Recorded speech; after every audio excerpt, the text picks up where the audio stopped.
Vamos ler a palavra do Senhor. Estamos no livro de Números, capítulo 14, versículo 39, onde o povo derrotado em Horma. Falou Moisés estas palavras a todos os filhos de Israel, e o povo se contristou muito. Levantando-se pela manhã de madrugada, e subiram ao cimo do monte, dizendo: Ei-nos aqui, e subiremos ao lugar que o Senhor tem prometido, porquanto havemos pecado. Porém Moisés respondeu: Porque transgredes o mandado do Senhor? Por isso não prosperarás. Não subas, pois o Senhor não estará no meio de vós, para que não sejais feridos diante de vossos inimigos. Porque os amalequitas e os cananeus ali estão diante de vós, e caireis à espada, pois uma vez que vos desviaste do Senhor, o Senhor não será convosco. Contudo, temerariamente tentarão subir ao cimo do monte, mas a arca da aliança do Senhor e Moisés não se apartaram do meio do arraial. Então desceram os amalequitas e os cananeus que habitavam na montanha e os feriram, derrotando-os até Horma. Então aqui as pessoas teimaram, né, e foram. Vamos ler o que diz os comentários. Os comentários é o seguinte: 39 a 45. O remorso tardio e inútil dos que não tiveram um arrependimento sincero fez que o Senhor não fosse com o povo, nem com Moisés, seu servo. Daí a derrota que sofreram em Hormã. O versículo 39. Se contristou muito. O povo tudo fazia, menos atender a palavra de Deus. De infidelidade e descrença, o povo agora desenvolveu a imprudência, entregando-se à precipitação, que com a murmuração era mais um sinal de falta de comunhão com Deus. A ação feita sem Deus não pode prosperar. Está em Salmo 127, versículo 1. Vamos ler esse Salmo. 127, versículo 1.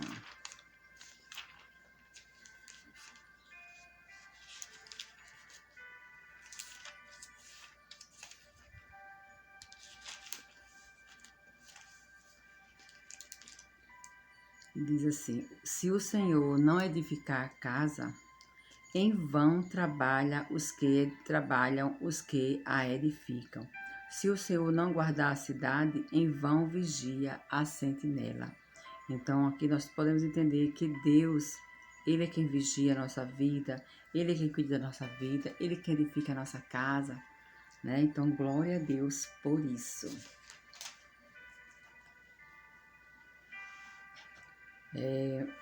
Capítulo 15. Leis a respeito de ofertas.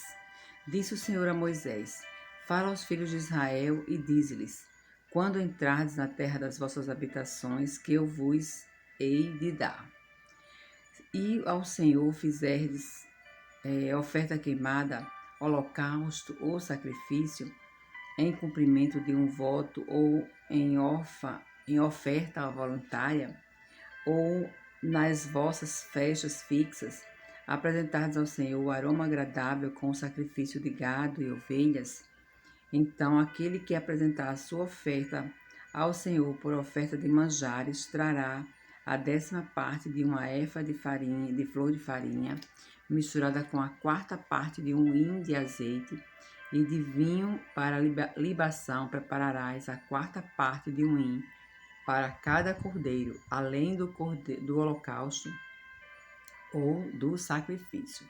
Para cada carneiro prepararás uma oferta de manjares, de 2 dízimas a uma efa de flor de farinha, misturada com a 1/3 parte de um hin de azeite. E de vinho para a libação oferecerás a taça, parte de um hin ao Senhor em aroma agradável. Quando preparares, novilho para holocausto ou sacrifício, em cumprimento de um voto ou um sacrifício pacífico ao Senhor, com o novilho trarás uma oferta de manjares, de 3 dízimas.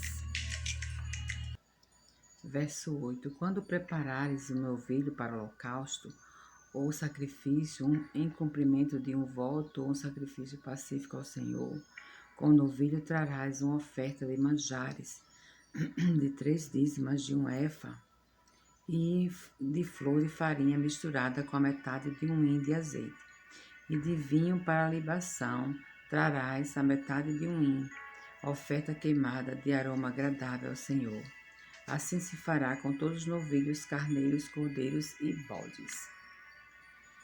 Segundo o número que oferecerdes, assim o fareis para cada um. Todos os animais assim farão estas coisas, trazendo oferta queimada de um aroma agradável ao Senhor.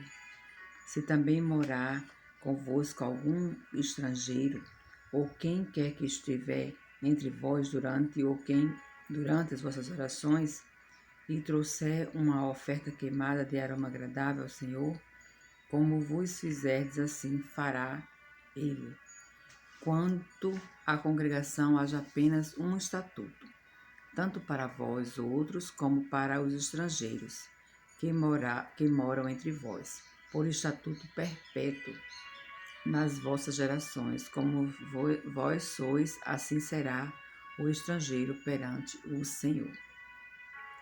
A mesma lei e o mesmo rito haverá para vós outros e para o estrangeiro que agora mora convosco. Disse mais o Senhor a Moisés: Fala aos filhos de Israel e diz-lhes: Quando chegardes à terra que vos farei entrar, ao comerdes o pão da terra, apresentareis oferta ao Senhor. Das primícias da vossa farinha grossa, apresenteis um bolo como oferta de eira, assim o apresentareis. Das primícias da vossa farinha grossa, apresentareis ao Senhor, oferta das vossas gerações. Aleluia. Vamos ler aqui os comentários. Do 1 ao 41, diz assim, 15, 1, 41. A regularização do culto ao Senhor, no que diz respeito às leis das ofertas, dos sacrifícios pelos pecados, por ignorância, a punição e a violação do sábado e a lembrança das ordenanças através das borlas memoriais.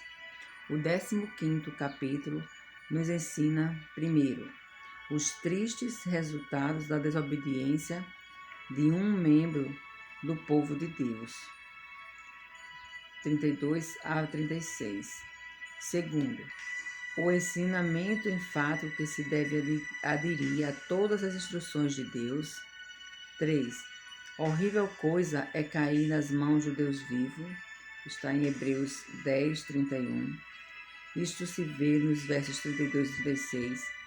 4. 3 princípios da vida cristã: a memória, o testemunho e a obediência. A memória, o testemunho e a obediência se ilustram nos versos 37 a 41.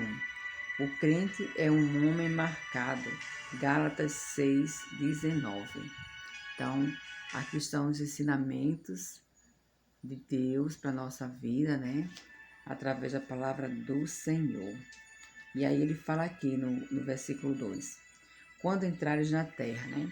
Uma afirmação do propósito divino em fazer o povo possuir a terra prometida. O período durante o qual os israelitas erravam pela segunda vez pelo deserto quase não se descreve aqui. Há apenas algumas leis a descrição da rebelião de Corá no capítulo 16. Estes anos não faziam parte do plano de Deus para com seu povo e temos que procurar muitos trechos na Bíblia para saber a história deste período. Aquela velha e impenitente geração pereceria no deserto, mas seus filhos possuiriam Canaã. Nota-se nesta fase, então, aquela velha geração, né, pereceria no deserto, mas seus filhos possuiriam Canaã. Nota-se nesta expressão um otimismo de confiança e um encorajamento da fé e um povo, uma prova de misericórdia de Deus, né? No verso 11, estas leis apontam para a época na qual o povo de Israel teria sua moradia na terra prometida. Já foram promulgadas para mostrar ao povo que as promessas de Deus são firmes e ainda que aquela geração morra no deserto, a palavra de Deus dura para sempre, né? Aleluia, glória a Deus. Então, nós vamos ficar por aqui, agradecendo a Deus pela leitura da palavra e vamos orar. Senhor, meu Deus e meu Pai, obrigada, Senhor Deus, por mais um dia de leitura. Que o Senhor abençoe, que o Senhor nos coloque, Senhor Deus, sempre no nosso coração o desejo de ler a Tua palavra e de conhecer mais de Ti, Pai. Em nome de Jesus eu te oro e te agradeço. Amém.